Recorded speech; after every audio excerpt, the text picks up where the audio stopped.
안녕하십니까. 아침의 광장 아나운서 백명지입니다. 대구의 한 아파트에서 30대 엄마가 자폐증 진단을 받은 2살 아들의 목숨을 끊고 본인도 극단적인 선택을 해서 주위를 안타깝게 하고 있습니다. 발달장애인 가족을 살해하거나 부모가 극단적인 선택을 한 사건이 올해 언론에 보도된 사례만 벌써 10번째라고 하는데요. 장애계에서는 자폐 자녀를 둔 부모들 대다수가 우울증을 겪고 있고 이들을 아우를 수 있는 시스템 개선이 필요하다고 지적합니다. 무엇보다 안정적인 일상생활을 하기 위해서는 24시간 돌봄이 필수라고 입을 모으는데요. 지역 장애인 단체들도 오늘 대구시를 방문해서 발달장애인과 중증장애인에 대한 24시간 공공책임 돌봄 정책 도입을 촉구할 예정입니다. 발달장애인 부모와 장애인들이 극단적인 선택을 하는 이유는 희망이 없다고 생각하기 때문일 겁니다. 이들에게 희망이 되어 삶을 이끌어줄 수 있는 정책들이 보다 적극적으로 마련돼야겠습니다. 네, 8월 26일 금요일에 전해드리는 아침의 광장입니다. 먼저 이 시각 교통 상황과 날씨 알아보겠습니다. 김현지 리포터. 네, 먼저 고속도로 정보입니다. 중부내륙지선 현풍휴게소 3.7km 지점 양방향 갓길에서 교량시설물 보강 작업하고 있습니다. 이 구간 특별한 정체는 보이지 않고요. 중앙고속도로 춘천 방향은 동명휴게소부터 속력 떨어지기 시작해서 다부터널 일대 제속도 못 내고 있습니다. 반대 대구 방향엔 고장차 있는데요. 다부나들목 조금 못 간 지점입니다. 이 구간 밀림은 없지만 커브 구간이라 안전하게 지나셔야겠습니다. 이어서 시내도로 정보입니다. 성당로 성당시장 내거리에서 두류공원 내거리 방향, 두류공원 내거리 150m 못 간 지점 2차로에서 승용차 추돌 사고 있었습니다. 구간 잘 살펴서 지나시고요. 구마로는 동볼리 내거리 이전부터 지체되기 시작해서 볼리 내거리까지 긴 구간 차들로 꽉 차 있습니다. 월곡로는 상인고가차도 내리막 지점부터 교통량 점차 더해지면서 남대구 나들목 쪽으로 이동량 많고요. 호곡로는 구구터널에서 도곡내거리 방향 차들 몰리고 있는데요. 이후 서변지하차도 지나 산격대교까지 막히고 있습니다. 성서동로 조달청 내거리에서 이곡역 내거리 방향은 신호주기에 따라 밀림과 풀림 반복하고요. 국채보상로 중앙내거리에서 서성내거리 방향 서성내거리, 또 동북로 연암내거리에서 무태교 방향 좌회전 차량은 신호 2번 받아야 지나실 수 있습니다.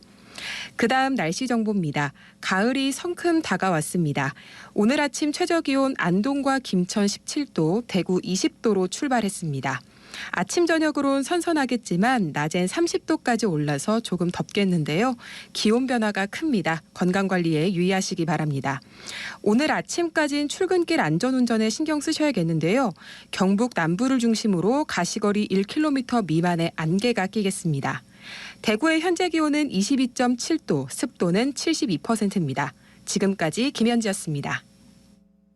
지역 시사정보 프로그램의 중심, KBS 대구 제1라디오 아침의 광장을 듣고 계십니다. 네, 오늘 아침 지역의 주요 뉴스 살펴보겠습니다. 뉴스민 천영길 기자, 오마이뉴스 조종훈 기자 두 분과 함께합니다. 안녕하세요. 네, 안녕하십니까. 네.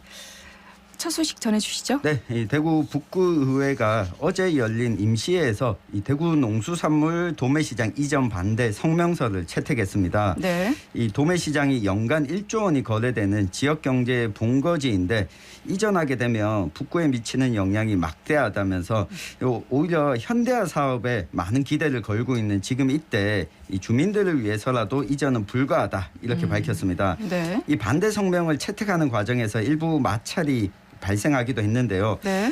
최장식 더불어민주당 북구의원은 농수산물 도매시장 이전이 홍준표 대구시장이 후보 시절 공약에 포함하면서 문제가 불거졌는데 홍준표 시장의 독단적인 행보에 대해서는 항의가 좀 빠져 있다. 이렇게 아쉬운 목소리를 냈습니다. 네. 이 북구 의원들은 북구 매천동의 농수산물 도매시장 존치를 강력히 주장하고 있는데요. 앞서 잠깐 언급했지만 이 홍준표 대구시장 취임 이후에 여러 가지 시설을 옮기거나 네. 또는 뭐 다른 용도로 사용하거나 이것들 때문에 지역마다 지금 갈등이 벌어지고 있습니다. 네네. 이 공공기관 부지는 이 달서구와 북구 그리고 또 이 농수산물 도매시장은 이전하겠다고 밝히면서 북구에서 또 반대를 하고 나섰는데 네. 어쨌든 이 지역 기초자치단체의 의견을 잘 반영해서 이 대구시정 추진될 수 있어야겠습니다. 네, 다음 소식은요. 네, 대구 경북 연구원이 31년 만에 대구 연구원과 경북 연구원으로 분리될 것으로 보입니다. 근데 이 얘기는 처음 나온 얘기는 아니잖아요. 몇 번째 지금 계속되고 있죠. 네, 그렇습니다. 네. 여러 차례 나오긴 했었는데요. 네. 구체적으로 나온 건 어제 경북도의회 임시회의에서 박선화 의원이 신도청 시대 지리적 접근성, 네트워크 강화 등 경북 환경에 특화된 그 대응책 마련을 위해서 대경련을 분리를 해야 된다 이렇게 주장을 했었고 네. 여기에 대해서 이철호 경북도지사가 대구 경북연구원을 분리해 도 자체 연구원을 올해 안으로 설립하겠다라고 밝히면서 구체화가 된 것입니다. 네. 이철호 지사는 연구원이 대구에 있다 보니 대구 관련 연구만 한다는 지적이 도의회에서도 그동안 7차례나 지적이 있었다라고 얘기를 했는데요. 네. 당시에는 대구와 경북이 통합하려는데 연구원을 분리해서 되겠느냐 이런 생각을 했다고 합니다. 그렇지만 지금은 통합을 하더라도 연구원이 여러 개 있는 게 더 좋을 것 같다 이렇게 설명을 했는데요. 네. 대경련은 1991년 대구시와 경상북도가 공동 출연해서 만든 정책 연구기관입니다. 네. 그동안 대구 경북의 사회경제 행정의 싱크탱크 역할을 해오기도 했습니다. 그렇지만 경북 현장이 맞지 않는 부분들이 많았다 이런 지적도 받아왔었거든요. 또 도청이 대구를 떠나서 안동, 예천으로 옮기면서 연구원 분리와 독자 설립 문제가 꾸준히 제기가 되기도 했었습니다. 네. 이 때문에 경상북도에는 여러 차례 연구원 운영 지원비를 삭감을 했다가 또 다시 살리기도 했었는데요. 연구 실적 대구 편중으로 경북 밀착 연구가 부족하다. 그리고 연구 성과하고 질이 떨어져서 혁신이 필요하다 이런 이유를 들었습니다. 뭐 이럴 때마다 경북도는 연구원이 분리되면 정책 연구 역량이 떨어지고 또 수도권과 경쟁에서도 밀릴 수 있다 이런 판단에서 분리 대신에 연구 활동을 강화하고 성과를 높이는 방안을 강구를 해왔었습니다. 그렇지만 연구원이 여전히 도의 눈높이에 맞지 않는 연구를 수행하는 것으로 판단을 했었고 독자적인 연구원 설립에 나서기로 한 것으로 보입니다. 네. 이제 지역민들이 우려하는 것은 이제 연구원이 분리되면 그 대경 상생 협력 그 모두도 좀 깨진 것이 아닌가 이런 것들을 좀 걱정하고 있던데 네. 예, 앞으로 좀 지켜봐야겠습니다. 다음 소식은요. 네, 올 한 해는 계속해서 물과 관련 이슈가 나오고 있습니다. 네네. 이 환경단체들이 어제 기자회견을 열었는데 이 낙동강과 농산물, 수돗물에 이어서 이 바다에서도 광범위하게 녹조 독소가 검출됐다고 밝힌 겁니다. 어제 낙동강 주요 지점에서 환경운동연합이 최초에 이 분석한 결과를 공개했는데요. 이번 조사 분석은 이 녹조의 남세균이 만들어내는 독성 물질 가운데 이 4가지 이 종류를 도출한 결과인데 이 결과를 보면 주로 이전에도 농산물에서 나왔다고 밝혔던 이 마이크로시스틴을 중심으로 검출이 됐습니다. 이 대구 경북 주요 지점의 마이크로시스틴 농도 결과값을 보면 이 매곡치수장 이 건너편 대구 시민들이 먹는 물이 있는 곳이죠. 여기에 리터당 270 마이크로그램이 검출됐고 또 하원 유원지에는 리터당 338 마이크로그램이 검출이 됐습니다. 여기에 뭐 달성보 선착장, 해평치수장, 치수구, 이 상주보 선착장 등 이 낙동강 전반에 이 독성 물질이 검출됐다고 밝혔는데요. 이번 실태 조사와 관련해서 이 환경단체들은 어쨌든 이 정부가 이 국민 안전과 건강을 책임져야 되는데 이 4대강 사업 이후에 대규모 녹조가 10년 동안 반복되는 상황에서도 제대로 된 이 조사가 이루어지지 않아서 추진하게 됐다. 이렇게 설명을 했습니다. 네.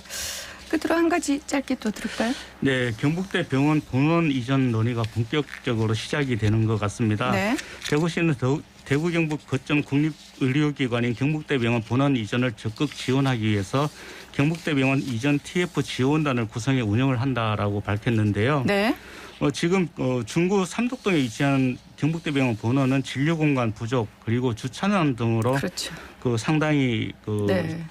불편함을 느끼고 있습니다. 네. 그런데 시설 확장이 어려워서 확장 이전 필요성이 대두됐었거든요. 네. 이 때문에 대구시는 미래 50년 추진과를 중심으로 관련 부서와 경북대병원 이전 TF 지원단을 구성해서 이전을 위한 본격적인 논의를 시작을 하겠다 이렇게 밝혔습니다. 네, 이어서 이슈톡으로 넘어가겠습니다. 오늘 짚어볼 이슈 소개해 주시죠. 네, 대구시가 유네스코 창의도시 간의 이 파트너십 구축을 위해서 어제와 오늘 이틀 동안 이 유네스코 창의도시 네트워크 대구 국제포럼을 진행합니다. 네.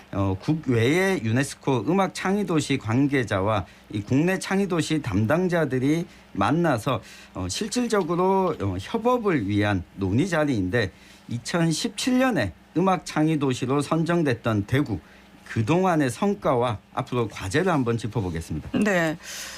어제 시작했으면 오늘이 행사 이틀째네요. 네, 그렇습니다. 엑스코에서 행사가 진행이 되고 있는데요. 이번 포럼은 유엔의 지속 가능한 발전 목표의 포용성과 다양성을 주제로 행사가 진행이 되고 있습니다. 네. 어제는 문화예술을 통한 공동체 강화 및 포용성 확대를 중심으로 전문가 발표 그리고 유네스코 창의도시 관계자 사례 발표, 패널 토의 등이 진행이 됐었고요. 오늘은 창의도시 간 협업을 통해서 구체적이고 현실적인 방안을 모색하는 자리가 마련이 된다고 합니다. 그리고 오후에는 803과 대구시 한방문화체험 등 주요 관광지와 오페라하우스 공연 관람도 이어진다고 하는데요. 네. 이번 행사를 위해서 독일 함부르크 국립극장 예술감독 그리고 이탈리아 밀라노 국립음악원 총장 등 해외 10개 도시 유네스코 창의도시 관계자가 왔습니다. 네. 그리고 전문가와 또 국내 9개 유네스코 창의도시 공무원들도 대구를 찾았는데요. 행사는 오늘까지 이틀간 진행이 됩니다. 네. 지금 조 기자님이 국내 9개 유네스코 창의도시 공무원이 왔다 이런데 네. 국내에 이렇게 창의도시가 많았나요? 많습니다. 이게 유네스코 창의도시가 7개 분야인데 대구는 네. 그중에 하나인 음악 창의도시로 네네. 지정이 됐고요. 현재 93개 국가에 295개 도시가 지정되어 있습니다. 네. 국내에는 이 이천과 진주, 김해가 이 공예와 민속예술로 창의도시 지정이 됐고요. 서울은 디자인, 전주는 음식, 부산은 영화, 광주는 미디어 아트, 이 통영은 음악, 이 부천과 원주는 문학으로 또 창의도시 네트워크에 가입돼 있습니다. 네. 저 음악으로 통영이 가입돼 있다는 거는 네. 알았는데 이렇게 많은지 몰랐어요. 지금 국내에서 음악으로는 대구와 통영 이렇게 두 군데인데 그만큼 대구가 음악적 자산이 풍부하다 그런 뜻 아니겠습니까? 네, 그렇습니다. 네. 대구는 전통 음악의 계승지이자 근대 음악의 태동지이다 이렇게 얘기를 할 수 있겠는데요. 전통 음악에서부터 오케스트라, 재즈, 포크, 힙합 등 다양한 음악 장르가 골고루 발달해 있습니다. 그리고 전문 예술인과 아마추어 예술인 누구나 구분 없이 어디에서나 음악을 즐길 수 있는 생활 음악의 거점지다 이런 평가도 받고 있는데요. 네. 특히 고산, 욱수농악, 날매 북춤, 판소리, 가곡, 영재시조, 천왕매기 등 8개 전통 음악이 무형문화재 전수자에 의해서 전승이 되고 있습니다. 네네. 그리고 근대음악 측면에서도 주요 분기점마다 늘 대구가 함께하고 있었다 이렇게 말씀을 드리고 싶은데요. 우리나라의 서양음악이 본격적으로 연주되기 시작한 게 1900년 3월입니다. 영국 출신의 사이드 보텀 선교사가 대구에 피아노를 처음 들어오면서부터였는데요. 대한민국 최초의 고전음악 감상실인 녹향도 대구에 있었습니다. 네. 그리고 1907년에는 신명학교에서 피아노를 가르쳤고 또 1912년에는 계산성당에 악대가 조직이 되기도 했습니다. 또 1916년에는 박태준의 지휘로 남성교회에서 대구 최초로 찬송가 합창 공연이 열리기도 했었고요. 그 다음해에는 박태원, 박태준, 현재명이 참여하는 제1교회 성가대가 조직이 되기도 했었습니다. 그리고 이뿐만이 아니고 또 한국 최초의 동요인 가을밤을 작곡한 박태준, 또 최초 오페라 춘향전을 작곡한 현재명, 최초의 바리톤 독창자 김문보, 그리고 대구에서 처음으로 독창회를 가진 테너 권태호 등 한국 음악사의 굵직한 획을 그은 음악가들도 대구에 있기 때문입니다. 네. 자부심을 가질만 하죠. 그런 대구에서 유네스코 음악 창의도시 지정은 대구의 음악을 국제 무대에 선보이는 디딤돌이 되지 않았을까 싶은데 그간에는 어떤 사업들이 추진됐습니까? 네, 창의도시 선정 당시에 대구시가 5대 목표, 이 8대 핵심 전략을 수립해 왔는데 네. 음악 창의도시와 관련해 홍보 또 창의도시 간의 네트워크를 강화하고 음악 창의 산업도 추진하고 이런 계획들을 수립을 했었습니다. 이 구체적으로 좀 이 피부에 체감되는 내용을 좀 살펴보면 네. 창의도시 선정 전에도 진행을 해왔었던 대구 국제 오페라 축제와 이 국제 뮤지컬 페스티벌을 꾸준히 진행하고 있으면서 이를 좀 더 강화해 왔습니다. 네. 음악 저변을 넓히기 위해서 이 대구교육청이 1인 1학기 지도 사업을 이 초등학교 때부터 고등학생까지 이 진행을 하고 있고요. 네. 이 뮤지컬 아카데미, 오페라 아카데미도 매년 열고 있습니다. 여기다가 신인 성악가들이 해외 진출을 할 수 있도록 돕는 프로그램도 진행을 했고, 이 대구시 대표 축제인 치맥 페스티벌 등에도 이 음악과 연계한 프로그램을 만들면서 이 국제 교류에도 이 상당한 노력을 좀 기울여 왔습니다. 네. 좀 전에 5대 목표 소개해 주셨는데 그 가운데서 그 국내 유네스코 창의도시 네트워크 강화 부분이 네. 있었지 않습니까? 이 창의도시 간의 교류와 협업 또 이를 통한 발전이 아주 중요하지 않을까 싶어요. 맞습니다. 창의도시 네트워크 프로젝트만 해도 이제 창의도시 간 국제적 플랫폼을 구축하고 교류를 통해서 대구의 글로벌 위상을 확립하는 데 목적이 있다 이렇게 볼 수 있는데요. 네. 대구시는 지난 2017년 11월에 유네스코 창의도시 네트워크 가입을 했습니다. 그 이후에 매년 국제포럼과 공연을 이어오고 있는데요. 지역 음악 프로그램 활성화를 위해서도 다방면의 노력을 기울이고 있습니다. 음악 창의도시인 통영과 공동기획으로 공연을 진행을 하고 있고, 또 대구의 이름을 세계로 뻗어나가게 하기 위해서 만하임, 하노버, 볼로냐 등과 창작 오페라를 공동으로 제작을 하기도 했었습니다. 또 국제 뮤지컬 페스티벌을 통해서 창작 뮤지컬 해외 지원을 하고 있는데요. 일명 아트마켓 역할도 톡톡히 하고 있다 이렇게 볼 수 있습니다. 네. 타 도시에서 대구의 뭐 오페라 하우스라든가 이런 네. 음악 관련 인프라가 아주 상당히 구축돼 있다 이렇게 부러워하더라고요. 맞습니다. 그럼에도 불구하고 그 음악 창의도시에 부합하는 국악 전용 극장 건립이 필요하다 이런 지적이 또 나오고 있다고요? 네, 이게 유네스코 음악 창의도시 선정 당시에 기반이 됐던 게 전통 음악이었습니다. 그런데 이 관련한 시설은 좀 부족하다라고 하는 지적인데요. 네. 대구를 둘러싼 이 경북 지역까지 보면 신라 만파십적의 대금 또 가야금까지 이 대구 경북과 관련이 매우 깊은데 이 국악과 관련한 이 공연 시설은 사실 좀 부족한 게 사실입니다. 이 국악 자산과 오랜 역사를 활용해서 이 대구만의 국악 시설을 좀 갖춰서 이 동서 모든 음악이 흐르는 도시로 만들자는 게 이 국악 전용 극장 건립의 이 필요성 중에 하나로 제기가 되고 있습니다. 네. 사실 대구가 음악 도시인 것은 분명합니다. 음악대학도 상당히 많고요. 걸출한 음악가도 많이 배출했고요. 하지만 저는 오히려 그 유네스코 음악 창의 도시로 선정된 이후에 어떤 성과가 있었는지 잘 모르겠어요. 그래서 앞으로 이 이름을 유지하기 위해서가 더 중요하다 그런 생각이 들거든요. 네, 그렇습니다. 대구시 관계자가 이번 행사에 대해서 문화예술을 통한 공동체 강화 및 포용성 확대, 도시 문제 해결 등에 대해서 전문가와 창의도시의 지혜를 모으는 자리가 될 것이다 이렇게 얘기를 했었는데요. 네. 물론 좋은 얘기이긴 합니다. 그런데 중요한 것은 유네스코 창의도시에 걸맞는 다양한 문화가 공존을 할 수 있어야 되는데요. 현재 콘서트하우스나 대구 오페라하우스가 있기는 하지만 다양한 공연을 할 다목적 공연장은 없거든요. 그렇기 때문에 국악과 연극 등을 위한 다목적 공연장이 필요합니다. 조금 전에 그 천영기 기자가 얘기했듯이 국악 전용 극장 이런 것도 사실 필요하거든요. 그런데 네. 이걸 대구에 만들 계획이 아직까지 없다는 거죠. 네. 그래서 누구나 음악을 즐기고 또 문화예술을 향유할 수 있도록 문화에 대해서 문화계에 대해서 더 많은 지원이 필요하다 이렇게 생각을 합니다. 네. 네, 이게 결국 시민들이 음악과 친숙하고 누구나 즐길 수 있는 저변학대에도 좀 관심이 있어야 되는데 이게 오페라라든가 뮤지컬 이 산업에만 좀 초점이 맞춰져 있다는 아쉬움이 있거든요. 예를 들면 우리 포항하면 떠오르는 노래가 영일만 친구. 부산은 부산갈매기, 이 목포의 눈물 이런 이 딱 떠오르는 노래도 있고 음악이 있는데 이 대구는 이 대구를 소재로 하고 정서를 공유하는 음악이 사실 딱히 떠오르지 않습니다. 매년 대구를 소재로 만드는 이 음악제도 열고 있는데 이런 것들을 계속 발굴하는 것도 소홀히 하지 말고 시민들이 누구나 좀 편하게 공연할 수 있는 무대도 많이 만들어 갔으면 하는 바람입니다. 네.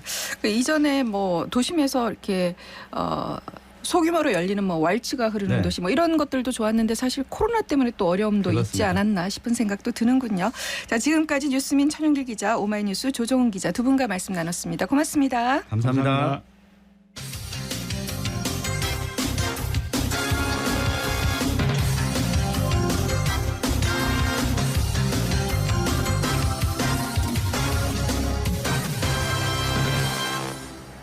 네, 아침의 광장 함께하고 계십니다. 지금 시각 8시 50분 막 지났습니다. 우리나라에서 가장 먼저 해가 뜨는 곳, 우리나라 천연 기념물이자 명백한 대한민국 땅 독도.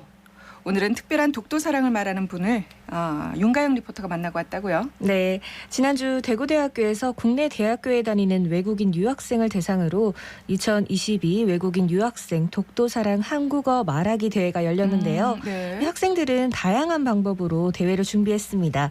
간단한 대회 설명부터 현장 분위기까지 함께 들어보시죠. 지금 참가하고 있는 팀은요, 부경대학교의 부경대교라는 팀입니다. 지금 그리고 내 마음의 독도라는 주제를 가지고 서로 독도에 대한 이야기들을 설명을 하는 팀이라고 할 수 있죠. 오늘 본선에는 총 6팀이 올라왔습니다. 뮤지컬로 준비한 팀도 있고 어떤 토론을 가지고 또 독도 사랑을 이야기하는 팀들도 있고 그리고 독도 노래를 베트남어로 개사해서 부르는 팀도 있습니다. 한국어로 부르고 베트남어로도 부르고 얼마나 좋은데? 베트남어로 부르는 독도는 우리 땅 노래 처음 들어볼 거야. 그럼 시작해볼게요. 음악 큐.